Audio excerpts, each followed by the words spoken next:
Assalamualaikum warahmatullahi wabarakatuh. Jumpa lagi dengan saya di channelnya Bunda Pri. Masya Allah tabarakallah, alhamdulillah hari ini saya bisa share video lagi. Dan untuk bunda-bunda yang selalu dukung channel saya ucapkan banyak terima kasih. Untuk video kali ini saya mau share masak hemat dan juga belanja hemat. Untuk menu kali ini saya mau masak daun pepaya Jepang dan juga ada nangka muda ya bun, jadi mau saya gulai aja.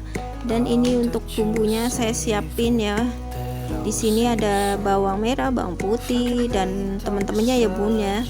Ada juga daun salam, daun jeruk, ada serai, lengkuas, ada kayu manis, ada kemiri, ada ketumbar dan juga ada lada.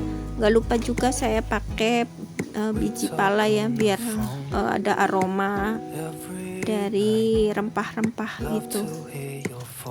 Dan ini saya belanja hanya mengeluarkan uang sekitar 18.000 ya bun, jadi menurut saya ini cukup hemat karena kita sebagai ibu rumah tangga harus pintar mengatur uang belanja kita ya bun. Dan walaupun makan enak, tetap aja mungkin kita makannya cuman bisa sampai tenggorokan, itu kerasa enaknya ya bun, setelah lewat tenggorokan mah sama aja. Jadi mau makan daging, mau makan ikan, mau makan ayam sama aja ya bun, terasa enaknya cuman sampai tenggorokan. Setelah itu sama aja kayak kita makan oncom ya bun ya. Jadi kita sebagai ibu rumah tangga harus bisa mengatur keuangan di dapur kita ya bun, supaya roda perdapuran kita tetap berjalan dan dapur kita akan tetap ngebul ya bun ya.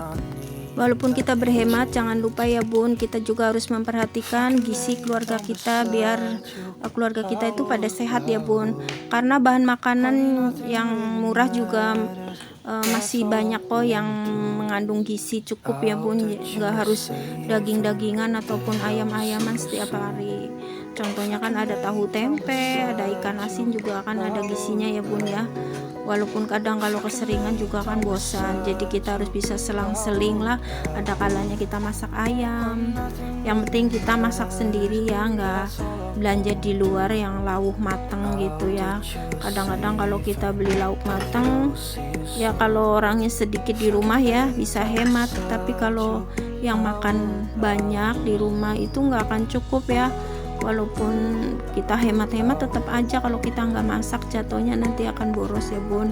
Dan kalau belanja namanya belanja makanan udah mateng itu biasanya dapatnya sedikit. Jadi kita kalau yang pengen makan banyak ataupun keluarganya banyak itu nggak akan cukup ya bun, jatuhnya akan boros.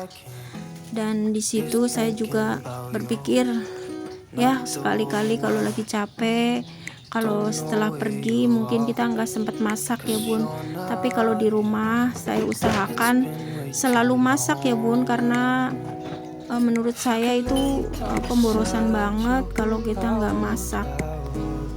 Sedangkan di sini keluarga saya, suami saya itu bukan pegawai ya bun, hanya pedagang biasa dan juga nggak punya penghasilan yang gaji tetap gitu ya, kayak orang kerja di kantoran gitu kan, setiap bulan udah pasti dapat uang, dapat gaji gitu. Kalau keluarga saya ataupun suami saya itu hanya seorang pedagang gitu ya, yang punya usaha sendiri gitu. Jadi kita sebagai ibu rumah tangga tuh berapapun yang dikasih suami tuh harus kita pandai-pandai untuk mengatur keuangan ya bun. Jadi mana yang harus disisihkan, mana yang harus buat belanja, dan juga untuk kebutuhan anak sekolah. Apalagi seperti saya, anak saya dua-duanya kuliah ya bun, jadi itu sangat membutuhkan biaya yang enggak sedikit. Jadi di sini saya harus pandai-pandai mengatur keuangan.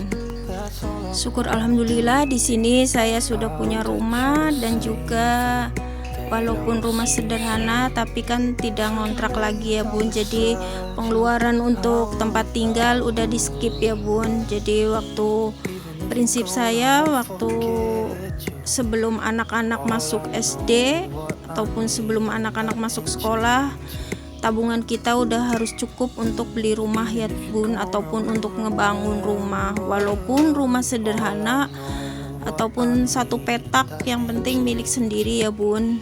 Karena kan kalau kita ngebangun sendiri nanti bisa ngerayap ya, bisa nambah bangunan.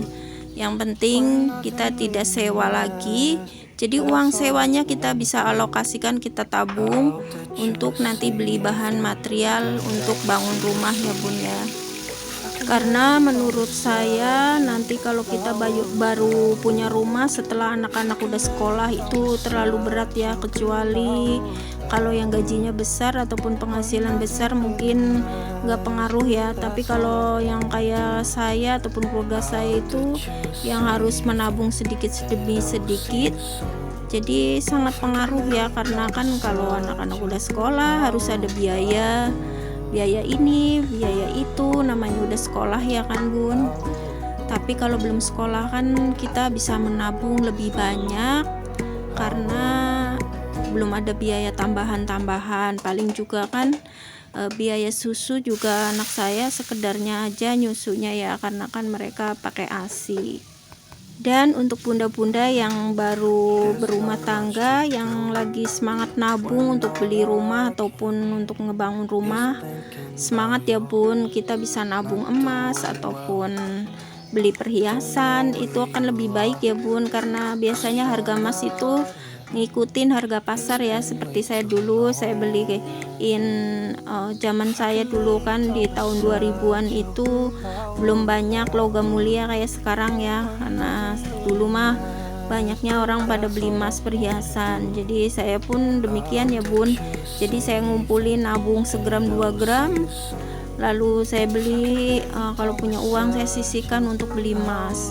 Jadi begitu emasnya udah terkumpul, waktu saat saya mau ngebangun rumah itu alhamdulillah jadi menyokong banyak ya, ataupun menyumbang banyak, sampai punya berapa puluh gram gitu kan. Untuk harganya juga naik dari sebelum saya beli itu, jadi kita akan dapat keuntungan ya bun kalau beli emas itu, karena kan kita beli di harga, waktu kita beli harganya masih jauh, harganya di bawah ya, pas kita jual harganya sudah naik berkali-kali lipat. Jadi di situ kita bisa untuk investasi. Karena di waktu saya baru berumah tangga, karena pas suami itu kan bukan karyawan tetap ya, jadi kita mau ngambil perumahan itu persyaratannya nggak cukup ya, karena kita kan bukan karyawan. Jadi dipersulit gitu ya, karena kan yang dicari tuh karyawan tetap yang punya gaji tetap gitu kan, sedangkan kita itu kan punya usaha sendiri gitu, jadi kayaknya ribet gitu ya. Jadi kata suami saya, ya udah nanti kita beli pekarangan aja, beli tanah gitu. Yang lagian perumahan itu menurut saya mahal ya bun, dan kalau beli tanah itu di tahun 2000-an itu masih cukup murah ya, kalau sekarang sih udah mahal banget gitu. Tapi pada prinsipnya tetap aja ya bun, kita harus nabung gitu, intinya berhemat, nabung. Selagi anak masih kecil kita kumpulkan uang, nanti kalau anak-anak udah besar baru mulai untuk membangun rumah ataupun keinginan untuk punya rumah itu bukan sih terlambat ya bun, tapi kayaknya sedikit telat gitu, karena biaya sudah banyak dan juga pengeluaran pun makin banyak karena anak-anak udah pada sekolah ya bun. Kalau ini berdasarkan pengalaman saya seperti itu.